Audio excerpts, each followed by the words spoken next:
بسم اللہ الرحمن الرحیم۔ اگر ہم پہلی صف میں باجماعت نماز ادا کر رہے ہیں اور ہمارے پیچھے 3-4 صفیں مزید ہیں اور تب نماز کے دوران ہوا یا ریح کا خارج ہونا، تو اس صورت میں ہمیں کیا کرنا چاہیے؟ کیا ہم نماز جاری رکھ سکتے ہیں؟ کیا وضو برقرار رہتا ہے؟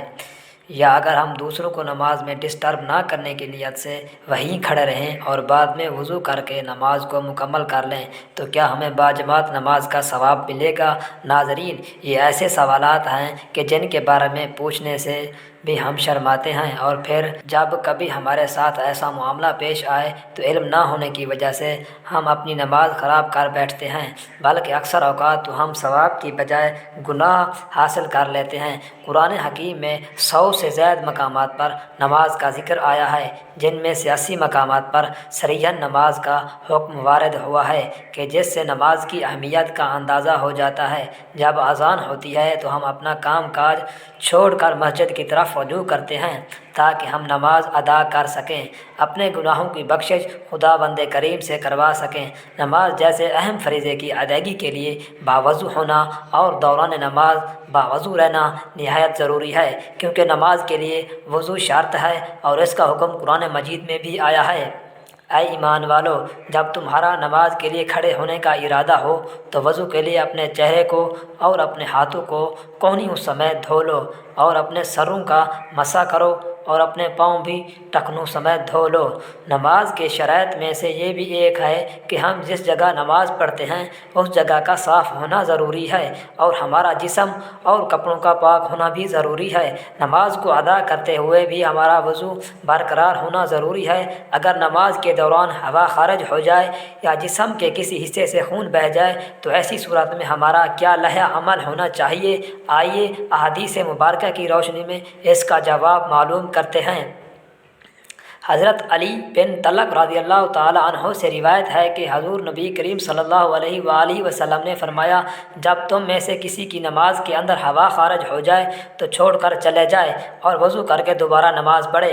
اس حدیث مبارکہ سے معلوم ہوا کہ نماز وضو ٹوٹ جانے کی صورت میں اپنی جگہ پر کھڑے رہنے کی اجازت نہیں ہے، بلکہ وضو کے دوبارہ نماز میں شامل ہونے کی ترغیب دی گئی ہے۔ ایک اور روایت میں حضرت عائشہ رضی اللہ تعالی عنہا کا بیان ہے کہ حضور صلی اللہ علیہ وآلہ وسلم نے ارشاد فرمایا، جسے نماز میں قے، نکسیر یا مزی آ جائے وہ لوٹ کر وضو کرے اور جہاں نماز کو چھوڑا تھا وہیں سے شروع کر دے، لیکن اس درمیان میں کلام نہ کرے۔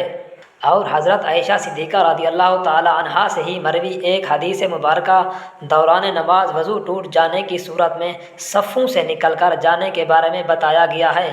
نبی اکرم صلی اللہ علیہ وآلہ وسلم نے ارشاد فرمایا، اگر کوئی نماز میں بے وضو ہو جائے وہ ناک پکڑ کر علیحدہ ہو جائے۔ درج بالا احادیث میں دوران نماز وضو ٹوٹ جانے کے بعد صف میں کھڑا رہنے سے منع کیا گیا ہے۔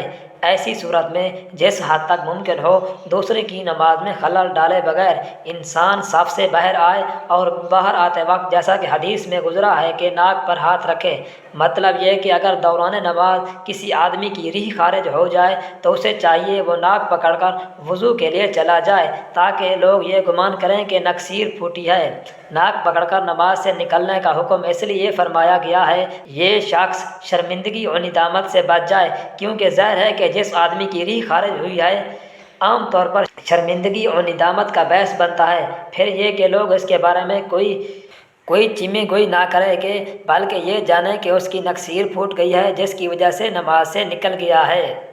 باجماعت نماز میں صف سے نکلنے کا طریقہ یہ ہوگا کہ دائیں بائیں راستہ ہو تو اس طرف نکل جائے، ورنہ مصلیان کے درمیان سے بھی نکل سکتا ہے۔ تاہم اگر باہر آنے میں زیادہ دشواری ہو تو اسی جگہ بیٹھ جائے، نماز میں شامل نہ رہے۔ جب امام نماز سے فارغ ہو تب باہر آ کر وضو کر کے علیحدہ نماز پڑھے۔ بسا اوقات انسان کو وسوسہ آتا ہے کہ اس کی ہوا خارج ہے، یہ محض ایک وسوسہ ہوتا ہے۔ جب عباد بن تمیم اپنے چچا عبداللہ بن زید رضی اللہ تعالی عنہ سے روایت کرتے ہیں کہ انہوں نے رسول اللہ صلی اللہ علیہ وآلہ وسلم سے شکایت کی کہ ایک شخص ہے جسے یہ خیال ہوتا ہے کہ نماز میں کوئی چیز یعنی ہوا نکلتی ہوئی معلوم ہوئی ہے۔ آپ صلی اللہ علیہ وآلہ وسلم نے فرمایا کہ نماز سے نہ پھرے یا نہ مڑے جب تک آواز نہ سنے یا بو نہ پائے۔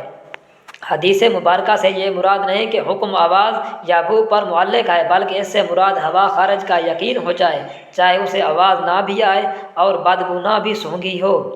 حضرت ابو ہریرہ رضی اللہ تعالیٰ عنہ سے روایت ہے کہ نبی کریم صلی اللہ علیہ وآلہ وسلم نے فرمایا، جب تم میں سے کوئی آدمی نماز ادا کر رہا ہوتا ہے تو شیطان اس کو وسوسے میں ڈالنے کے لیے اس کے پاس آ کر وہ اس طرح مختلف ہیلے استعمال کرتا ہے جیسے آدمی اپنے جانوروں کو روکنے کے لیے بس بس کرتا ہے۔ جب وہ بندہ اس شیطان سے مانوس ہو جاتا ہے تو وہ اس کے سرینوں میں گوز مارتا ہے تاکہ وہ اس کو نماز کے سلسلے میں فتنے میں ڈال دے۔ تو یاد رکھو کہ جب تم میں کوئی آدمی اس چیز کو محسوس کرے تو وہ اس وقت تک وضو کے لیے نہ جائے جب تک واضح طور پر آواز نہ سن لے یا بو نہ پا لے۔ سیدنا ابو سعید خدری رضی اللہ تعالیٰ عنہ سے مروی ہے کہ رسول صلی اللہ علیہ وآلہ وسلم نے فرمایا، جب تم میں سے کوئی آدمی نماز پڑھ رہا ہوتا ہے تو شیطان اس کے پاس آتا ہے اور اس کی دبری کے بال پکڑ کر کھینچتا ہے۔ اس سے بندوں کو یہ وہم ہونے لگتا ہے کہ وہ ہوا خارج ہونے کی وجہ سے بے وضو ہو گیا ہے۔ ایسی صورتحال میں کوئی آدمی وضو کے لیے اس وقت تک نہ جائے جب تک آواز نہ سن لے یا بو نہ پا لے۔ دین اسلام میں یہ حکم کسی جگہ بھی موجود نہیں ہے کہ اگر نماز کے دوران آپ کی ہوا خارج ہو جائے تو آپ اپنی نماز کو جاری رکھیں۔ اگر آپ ایسا کرتے ہیں تو آپ ثواب کی بجائے گناہ کو حاصل کر رہے ہوتے ہیں۔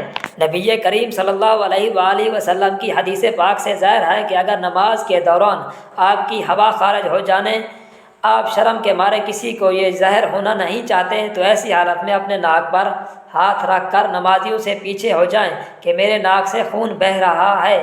اس سے بندے کی عزت بھی رہے گی اور نماز بھی ادا ہو جائے گی۔ اللہ تعالیٰ سے دعا ہے اللہ پاک ہمیں دین کے مسائل سیکھنے اور پھر اس پر عمل کرنے کی توفیق عطا فرمائے۔